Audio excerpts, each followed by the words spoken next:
में अब जनता की छोटी छोटी समस्याओं के लिए सरकारी दफ्तरों के चक्कर खत्म करने की तैयारी शुरू हो गई है।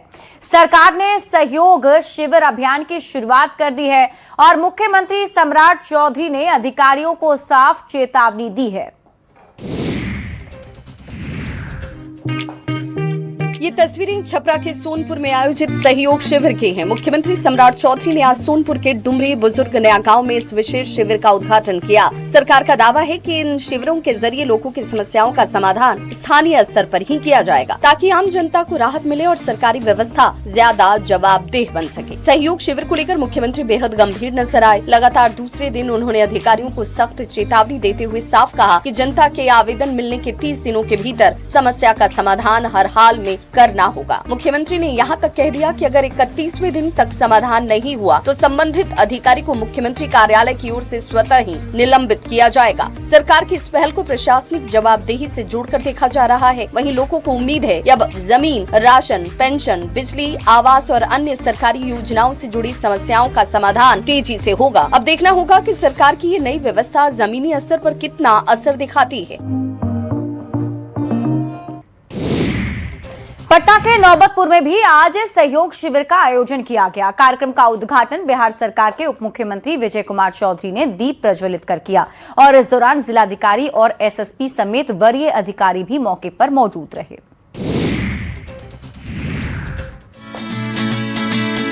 नौबतपुर में आयोजित सहयोग शिविर में लोगों की भारी भागीदारी देखने को मिली। शिविर में बड़ी संख्या में जीविका दीदियां, पंचायत प्रतिनिधि और स्थानीय लोग पहुंचे, जहां विभिन्न विभागों की ओर से लगाए गए स्टॉल पर लोगों की समस्याएं सुनी गई,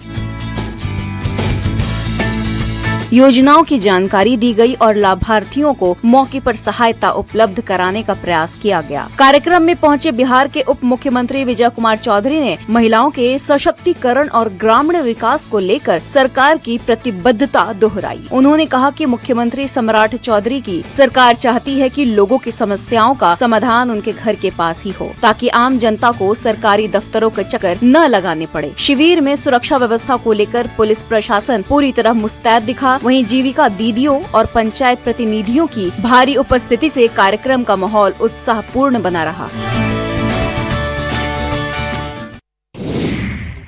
पटना में अपराधियों के खिलाफ पुलिस का ऑपरेशन लंगड़ा लगातार जारी है और अब 27 लाख के कैश वैन लूटकांड में पुलिस ने बड़ा एक्शन लिया है।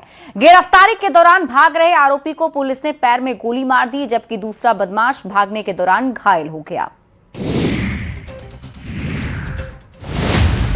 राजधानी पटना में पुलिस का ऑपरेशन लंगड़ा लगातार जारी है। जख्मी हालत में दिख रहे ये वही अपराधी हैं जिन्हें पुलिस ने मुठभेड़ में जख्मी किया है। पुलिस के मुताबिक गिरफ्तारी के दौरान अपराधी नीतीश कुमार ने भागने की कोशिश की, जिसके बाद जवाबी कार्रवाई में उसके पैर में गोली मारी गई। वहीं भागने के दौरान दूसरा आरोपी आदित्य कुमार घायल होकर गिर पड़ा, जिससे उसका पैर टूट गया। पुलिस ने इस पूरे मामले में नीतीश कुमार, आदित्य कुमार, सूरज कुमार पांडे और रवि कुमार को गिरफ्तार कर दिया है। घायल अपराधियों को इलाज के लिए नालंदा मेडिकल कॉलेज अस्पताल यानी NMCH में भर्ती करवाया गया, जहां उनकी हालत खतरे से बाहर बताई जाती है। घटना के बाद पूरे इलाके में हड़कंप मच गया। वहीं मौके पर पटना SSP सहित कई वरिष्ठ पुलिस अधिकारी पहुंचे और मामले की जानकारी ली। पुलिस अब लूटे गए कैश की बरामदगी और इन गिरोह के बाकी सदस्यों की तलाश में जुटी है। बता दें कि मामला गोपालपुर थाना क्षेत्र के उदैनी गाँव का है। 27 लाख रुपए कैश वैन लूट कांड से ये पूरा मामला जुड़ा हुआ है, जहाँ 13 मई को दिन दहाड़े हथियारबंद बदमाशों ने निजी कंपनी की कैश वैन से लाखों रुपए लूट लिए। भीषण गर्मी से राहत पाने के लिए इन दिनों बिहार का मशहूर ककोलत वाटरफॉल सैलानियों से पूरी तरह गुलजार है, लेकिन अब यही भीड़ चिंता की वजह बनती जा रही है। हालत यह है कि छुट्टी वाले दिनों में लोगों को पैर रखने तक की जगह नहीं मिल पा रही है। पर्यटकों की भीड़ की ये हैरान करने वाली तस्वीर काकोलत वाटरफॉल की है, जहां गर्मी से राहत पाने के लिए सैलानियों की भीड़ जुट रही है। ठंडे और प्राकृतिक जलप्रपात में स्नान करने के लिए बिहार के अलग अलग जिलों से हजारों पर्यटक यहां पहुंच रहे हैं। खासकर रविवार और छुट्टी वाले दिनों में स्थिति इतनी ज्यादा भीड़ भाड़ वाली हो जा रही है कि लोगों को पैर रखने तक की जगह नहीं मिल रही। भीड़ को नियंत्रित करने में वन विभाग और स्थानीय प्रशासन के पसीने छूट रहे हैं। सुरक्षा के लिए वन विभाग की टीम और वॉलंटियर वॉलेंटियर्स की तैनाती जरूर की गई, लेकिन पर्यटकों की संख्या लगातार बढ़ती जा रही है। भीड़ के कारण धक्का मुक्की जैसी स्थिति बन रही है और ऐसे में किसी भी अप्रिय घटना की आशंका भी बढ़ गई है। प्रशासन लगातार लोगों से अपील कर रहा है छुट्टी वाले दिन काकोलत आने से बचे, लेकिन भीषण गर्मी और जलप्रपात की ठंडक लोगों को यहाँ खींच ला रही है। अब बड़ा सवाल ये है कि क्या प्रशासन इस बढ़ती भीड़ को संभालने के लिए और ठोस कदम उठाएगा। सीतामढ़ी से दुखद खबर सामने आई है, जहां मामूली विवाद में खूनी संघर्ष का रूप ले लिया और अब हिंसक झड़प में घायल एक व्यक्ति की इलाज के दौरान मौत हो गई है। मामला बेला थाना क्षेत्र के 12 गांव का है, जिसका वीडियो सोशल मीडिया पर तेजी से वायरल हो रहा है।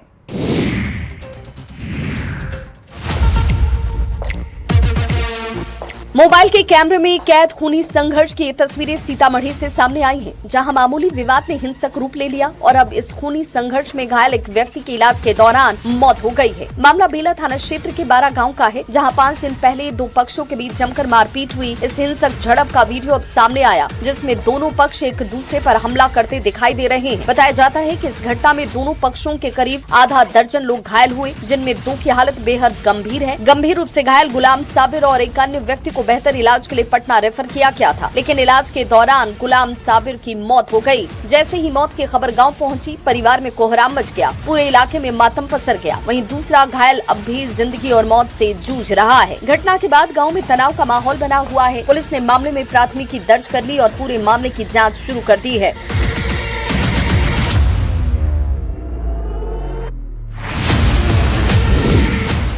अंतर्राष्ट्रीय संग्रहालय दिवस के मौके पर छपरा में इतिहास, कला और संस्कृति का अनोखा संगम देखने को मिला है।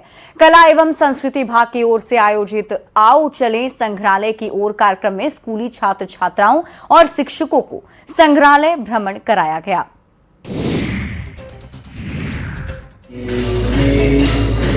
छपरा में अंतर्राष्ट्रीय संग्रहालय दिवस के मौके पर इतिहास, संस्कृति और कला का अनोखा संगम देखने को मिला। कला एवं संस्कृति विभाग की ओर से आओ चले संग्रहालय की ओर कार्यक्रम का आयोजन किया गया, जहां छात्र छात्राओं शिक्षकों को हमारी सांस्कृतिक विरासत से रूबरू कराया गया। कार्यक्रम के तहत स्थानीय विद्यालयों के बच्चों और शिक्षक शिक्षिकाओं को छपरा संग्रहालय का भ्रमण कराया गया। इस दौरान संग्रहालय में संरक्षित ऐतिहासिक पुरावशेषों, प्राचीन वस्तुओं और सांस्कृतिक धरोहरों की विस्तृत जानकारी दी गयी। बच्चों ने इतिहास से जुड़ी दुर्लभ वस्तुओं को करीब से देखा और बिहार की समृद्ध विरासत के बारे में जाना। कार्यक्रम का सबसे खास आकर्षण रहा यक्षिणी नाटक का मंचन, जिसका आयोजन छपरा संग्रहालय और फेसस पटना के संयुक्त तत्वाधान में किया गया। नाटक के माध्यम से साल 1917 में दीदारगंज से मिली विश्व प्रसिद्ध यक्षिणी प्रतिमा की खोज और उसके संग्रहालय तक पहुंचने की कहानी को बेहद जीवंत तरीके से प्रस्तुत किया गया। बता दें, ये ऐतिहासिक यक्षिणी प्रतिमा आज बिहार संग्रहालय में प्रदर्शित है, जिसे देखने देश विदेश से लोग पहुँचते हैं। पूर्वी चंपारण के मोतिहारी से दबंगई और कानून व्यवस्था पर सवाल खड़े करने वाली तस्वीर सामने आई है, जहां मामूली विवाद ने देखते ही देखते हिंसक रूप ले लिया और इस पूरी घटना का वीडियो अब सोशल मीडिया पर तेजी से वायरल हो रहा है।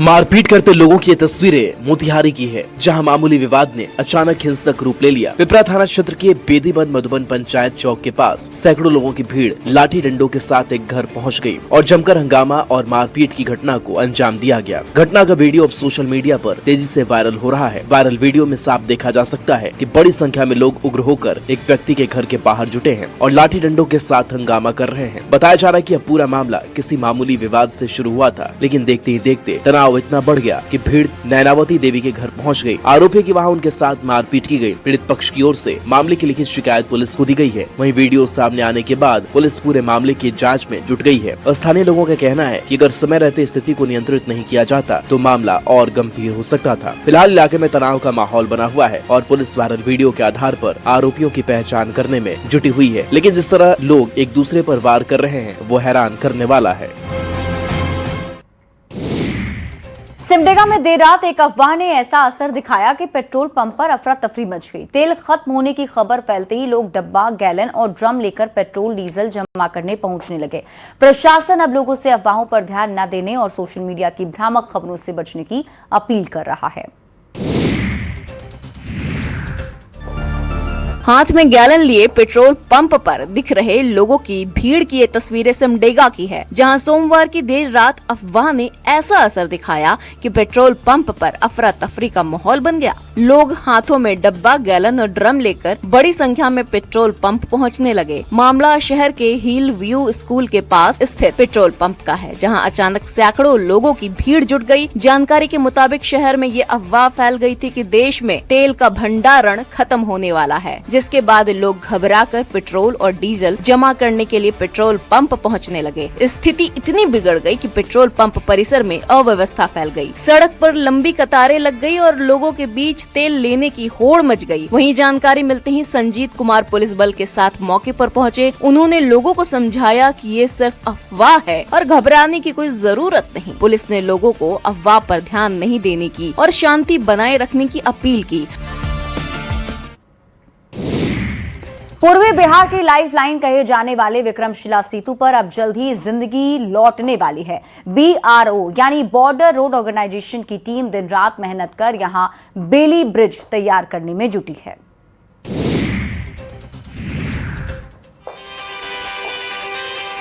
पूर्वी बिहार की लाइफलाइन माने जाने वाले विक्रमशिला सेतु पर अब फिर से जिंदगी लौटने की उम्मीद तेज हो गई है। कुछ ही दिनों में इस पुल पर एक बार फिर गाड़ियां फर्राटा भरती हुई नजर आ सकती हैं। सेतु के क्षतिग्रस्त हिस्से पर बनाए जा रहे अस्थायी बेली ब्रिज का निर्माण युद्ध स्तर पर जारी है। BRO की टीम दिन रात मेहनत कर पुल को जल्द तैयार करने में जुटी है। अधिकारियों के मुताबिक अब तक करीब 70% निर्माण कार्य पूरा हो चुका है और अगर मौसम अनुकूल रहा तो अगले 10 दिनों के भीतर इस पुल पर वाहनों की आवाजाही शुरू हो सकती है। दरअसल बेली ब्रिज एक विशेष प्रकार का अस्थायी लेकिन मजबूत स्टील स्ट्रक्चर होता है, जिसे कम समय में तैयार किया जाता है और यही वजह है कि सेना और आपदा की स्थिति में इसका इस्तेमाल बड़े पैमाने पर किया जाता है। निर्माण स्थल पर भारी मशीनें, क्रेन और तकनीकी टीम लगातार काम कर रही है। पुल के दोनों सिरों को जोड़ने के लिए स्टील फ्रेम को तेजी से फिट किया जा रहा है, ताकि भागलपुर, नवगछिया और आसपास के जिलों के लाखों लोगों को जल्द राहत मिल सके। हरियाणा के चरखी दादरी में एक शादी पूरे देश में चर्चा का विषय बन गई है, जहां एक नव दंपति ने पारंपरिक रस्मों से हटकर शादी से पहले HIV टेस्ट करवाया और रिपोर्ट सामान्य आने के बाद एक दूसरे को जीवन साथी के रूप में स्वीकार किया है। हरियाणा के चरखी दादरी जिले में एक शादी पूरे देश में चर्चा का विषय बनी हुई है। यहाँ एक नव दंपति ने पारंपरिक रस्मों और दिखावे से अलग हटकर विवाह से पहले HIV टेस्ट करवाया और रिपोर्ट सामान्य आने के बाद डॉक्टर बाबा साहेब भीमराव अंबेडकर की तस्वीर के सामने एक दूसरे को जीवन साथी के रूप में स्वीकार किया। इस अनोखी शादी की सबसे खास बात ये रही कि समारोह पूरी तरह दहेज मुक्त और सादगीपूर्ण रहा। न बैंड बाजा, न फिजूल खर्ची और न ही पारंपरिक फेरों का आयोजन किया गया। स्टेज पर दुल्हा दुल्हन ने गुलाब के फूल की बजाय एक दूसरे को कलम भेंट कर शिक्षा और जागरूकता का संदेश दिया। चरखी दादरी निवासी मनेंद्र दहिया और मोनिका तंवर पेशे से काउंसलर हैं। दोनों का कहना है कि शादी केवल सामाजिक रस्म नहीं बल्कि विश्वास और जिम्मेदारी का रिश्ता है। इसी सोच के तहत उन्होंने विवाह से पहले स्वास्थ्य जांच को प्राथमिकता दी। दुल्हा मनेंद्र दहिया ने कहा कि युवाओं को बिना झिझक स्वास्थ्य संबंधी जांच करवानी चाहिए ताकि भविष्य सुरक्षित और स्वस्थ रह सके। वहीं मोनिका तंवर ने कहा कि HIV जैसे विषयों पर समाज में आज भी खुलकर बात नहीं होती, जबकि जागरूकता ही सबसे बड़ा बचाव है। गिरिडीह के बेंगाबाद थाना क्षेत्र में उस वक्त हाई वोल्टेज ड्रामा देखने को मिला जब प्रेमिका से शादी की मांग को लेकर एक युवक करीब 300 फीट ऊंचे मोबाइल टावर पर चढ़ गया।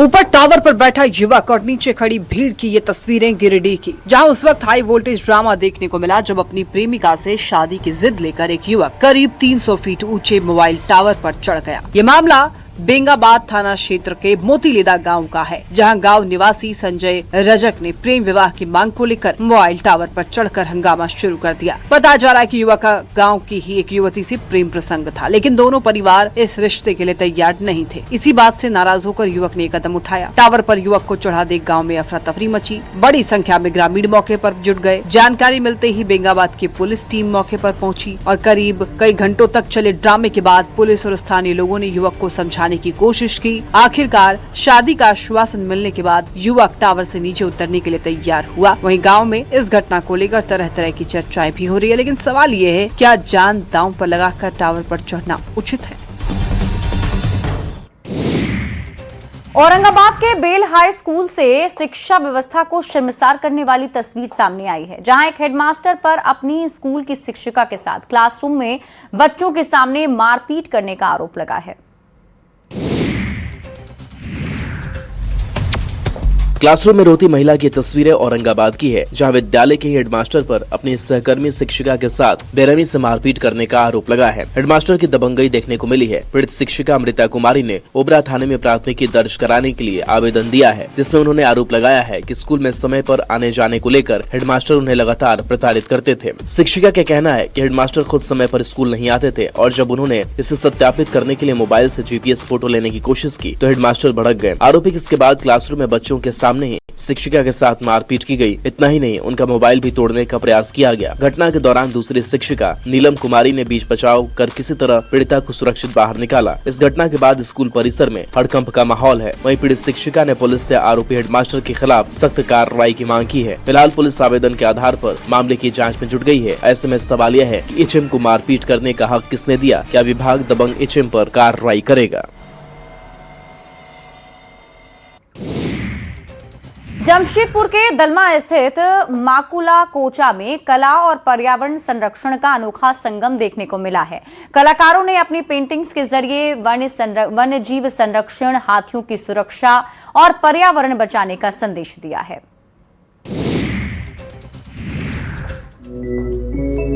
मन को मोहित करने वाली तस्वीरें जमशेदपुर के दलमा की है, जहां कला के रंगों के जरिए पर्यावरण संरक्षण और जैव विविधता को बचाने का संदेश दिया जा रहा है। झारखंड सरकार के वन, पर्यावरण और जलवायु परिवर्तन विभाग के तहत 3 दिवसीय अभिप्राय राष्ट्रीय कला कार्यशाला का आयोजन किया गया। झारखंड और पश्चिम बंगाल से आए करीब 40 कलाकारों और प्रतिभागियों ने हिस्सा लिया, जहाँ कला के माध्यम से प्रकृति, वन्य जीव संरक्षण, हाथियों की सुरक्षा और पर्यावरणीय संतुलन जैसे विषयों को चित्र में उकेरा गया। कार्यशाला में कलाकारों ने अपनी रचनात्मक पेंटिंग के जरिए समाज को ये संदेश देने की कोशिश की कि प्रकृति और जैव विविधता का संरक्षण आज समय की सबसे बड़ी जरूरत है। मौके पर मौजूद सबा आलम अंसारी ने प्रतिभागियों द्वारा बनाई गई पेंटिंग का अवलोकन किया और कलाकारों से उनके चित्रों के विषय और संदेश की जानकारी ली।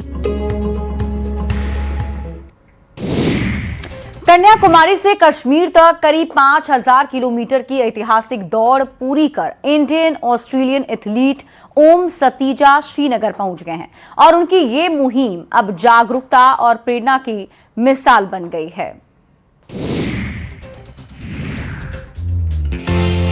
कन्याकुमारी से कश्मीर तक करीब 5000 किलोमीटर की ऐतिहासिक दौड़ पूरी कर इंडियन ऑस्ट्रेलियन एथलीट ओम सतीश श्रीनगर पहुंचे। 110 दिनों तक चली इस खास वन इंडिया रन मुहिम का उद्देश्य सिर्फ लंबी दूरी तय करना नहीं, बल्कि कुष्ठ रोग के प्रति लोगों में जागरूकता फैलाना और इससे जुड़े सामाजिक भेदभाव को खत्म करना था। 23 वर्षीय धावक ओम सतीजा ने अपनी यात्रा के दौरान देश भर में हजारों लोगों से मुलाकात की और संदेश दिया कि कुष्ठ रोग पूरी तरह से इलाज योग्य बीमारी है। उन्होंने लोगों से अपील की कि इस बीमारी से प्रभावित लोगों के साथ भेदभाव नहीं, बल्कि सम्मान, अपनापन और सहयोग का व्यवहार किया जाए। श्रीनगर में दौड़ पूरी करने के बाद ओम सतीश ने कहा कि उनका मकसद समाज में फैली गलत धारणाओं को दूर करना और लोगों में संवेदनशीलता बढ़ाना है। उन्होंने बताया कि इस अभियान के जरिए कुष्ठ रोग से प्रभावित वंचित समुदायों के बच्चों के लिए फंड भी जुटाया गया। पूर्णिया के धमदाहा में पुलिस ने एक मिनी गन फैक्ट्री का भंडाफोड़ कर सनसनी फैला दी है। घर के अंदर बने गुप्त तहखाने में देसी हथियार तैयार किए जा रहे थे। वहीं 4 आरोपियों की गिरफ्तारी के बाद अब इस अवैध हथियार नेटवर्क के बड़े कनेक्शन खंगाले जा रहे हैं। पूर्णिया में पुलिस ने मिनी गन फैक्ट्री का पर्दाफाश किया है। धमदाहा थाना क्षेत्र के हरिपुर गांव में चल रही इस अवैध फैक्ट्री से भारी मात्रा में अर्धनिर्मित हथियार और हथियार बनाने का सामान बरामद किया गया है। इनपुट के आधार पर पटना और कोलकाता STF के साथ धमदाहा थाना पुलिस ने संयुक्त छापेमारी की। पुलिस टीम ने गब्बर मंडल के घर पर कार्रवाई की, जहाँ घर के अंदर करीब 20 फीट नीचे बने तहखाने में लेथ मशीन लगाकर देसी पिस्टल बनाई जा रही थी। पुलिस ने मौके से 10 अर्धनिर्मित देसी पिस्टल, 14 लोहे की plate, lathe machine, cutter machine और हथियार बनाने के कई उपकरण बरामद किए हैं। पुलिस का कहना है कि यहाँ पतरी बनाने की आड़ में अवैध हथियारों का निर्माण हो रहा था। मामले में 4 लोगों को गिरफ्तार किया गया है, जिनमें मुंगेर निवासी कारीगर अफ्ताब आलम और अनवर के साथ हरिपुर निवासी मिट्ठू और गब्बर शामिल है। पूछताछ में आरोपी अनवर ने दावा किया है कि अब तक करीब 20 हथियार बनाए जा चुके हैं और उससे इसके लिए प्रतिदिन 500 रुपए मजदूरी मिलती थी। पुलिस अब इस पूरे नेटवर्क के फॉरवर्ड को और बैकवर्ड लिंकेज खंगाल रही है, क्योंकि आशंका है कि यहाँ से कई राज्यों में हथियारों की सप्लाई की जाती थी। मुंगेर के प्रमंडल आयुक्त प्रेम सिंह मीणा को अब भागलपुर प्रमंडल का भी अतिरिक्त प्रभार सौंपा गया है और जिम्मेदारी संभालते ही उन्होंने अधिकारियों के साथ सबसे पहले विक्रमशिला सेतु पहुंचकर निरीक्षण किया।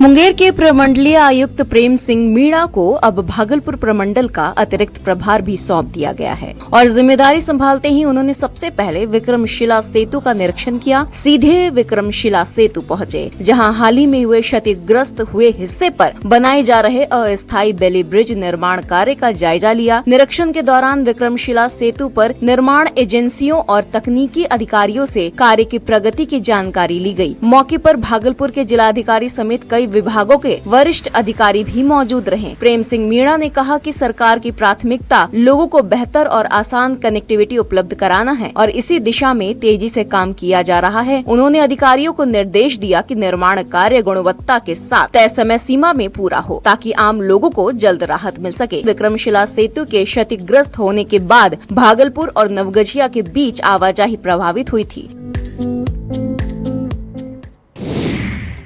मुंगेर में बहुप्रतीक्षित गंगा पथ परियोजना को लेकर प्रशासन ने बड़ी पहल शुरू कर दी है। जिले के डीएम ने गंगा पथ के चिन्हित अलाइनमेंट का विभिन्न घाटों से स्थलीय निरीक्षण भी किया है और इस दौरान पटना से आई तकनीकी टीम भी मौजूद रही।